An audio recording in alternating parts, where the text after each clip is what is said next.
Dugaan tindak pidana pemalsuan surat dalam proses jual beli lahan transmigrasi seluas 23 hektar di Desa Mekarjaya, Kecamatan Kikim Barat, Kabupaten Lahat, Sumatera Selatan, secara resmi telah dilaporkan Iskandar Halim Munte, kuasa hukum warga Desa Mekarjaya, Haruniadi Puspita Yuda, ke Komisi Nasional Hak Asasi Manusia atau Komnas HAM di Jakarta, pekan kemarin. Iskandar Halim Munte melaporkan kasus itu Komnas HAM karena tidak lagi sekadar pidana, tetapi juga pelanggaran HAM. Karena lahan transmigrasi secara hukum dilarang untuk diperjualbelikan. Namun, muncul dokumen jual beli yang diduga palsu dan digunakan sebagai dasar penguasaan lahan. Berikut pernyataan Iskandar Halim Munte. Maka menyampaikan laporan ya dari advokat Iskandar Halim Munte SMH, yaitu laporan pengaduan dan perlindungan hukum, yang mana klien saya ini adalah Bapak Haruniadi yang di Desa Mekarjaya, Kecamatan Kikim Barat, Kabupaten Lahat, Provinsi Sumatera Selatan. Yang mana pengaduan ini sudah diterima ya. Tanda berkas aduan ini yaitu nomor agenda 161402. Ini bisa dilihat kan, sudah diterima oleh Komnas HAM ya. Dan kemudian kami mohon nanti pengaduan dan laporan ini ditindaklanjuti oleh Bapak Ketua Komnas HAM dan pada jajaran untuk melakukan pemanggilan dan pemeriksaan kepada korban, yang mana sebanyak 300 KK. Korban ini tidak mendapatkan haknya.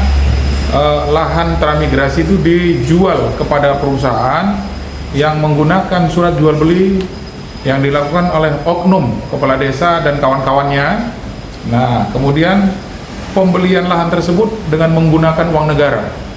Dan sekarang kondisi masyarakat itu tidur di tenda-tenda, ya, kemudian juga kehilangan tanahnya, kehilangan rumahnya, bahkan jalan di sana juga dirusak, termasuk jembatan dirusak. Dan kemudian itu yang saya dapatkan data-data sebanyak 5.600 hektar tanah yang ada sawitnya yang harus diperuntukkan untuk masyarakat transmigrasi. Dan ternyata itu ada beberapa desa yang sudah informasinya kami pada saat itu kami ketemu dengan Bupati Lahat ya, itu sudah diurus sebanyak 9 desa. Namun saya dapat laporan pagi ini juga belum selesai. Berarti semuanya ada 10 desa ya yang dirampok oleh oknum perusahaan, yaitu inisial PT SMS di Kabupaten Lahat, Provinsi Sumatera Selatan.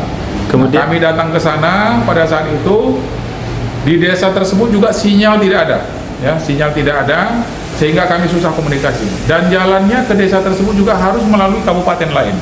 Jadi nanti mohon kepada Bapak Ketua Komnas HAM untuk memeriksa orang-orang yang melakukan tindakan kekerasan kepada hak asasi manusia.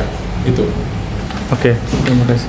Kira-kira siapa saja yang terduga melakukan pelanggaran HAM, Pak? Oke, ya, yang kami laporkan ini adalah oknum kepala desa sejak 2016, kemudian sampai saat ini, yang mana masih dikuasai oleh pihak perusahaan, ya, dan oknum-oknum sebanyak 5.700 hektar. Ya, itu satu desa, Desa Mekarjaya, Kecamatan Kikim Barat, Kabupaten Lahat. Nah, itu sampai saat ini masih dikuasai oleh perusahaan, dan masyarakat di sana tidak bisa menikmati ataupun menguasai lahannya, dan mereka diusir dari kampungnya, dan mereka sebagian juga tinggal dan tidur di tenda-tenda biru. Itu sangat menyedihkan. Jalan rusak, sinyal tidak ada. Jadi minta nanti kepada Bapak Ketua Komnas HAM dan juga dengan Pak Prabowo Presiden kita untuk membantu dan mendukung semua laporan ini kepada Komnas HAM. Oke, terima kasih. Terima kasih, Pak.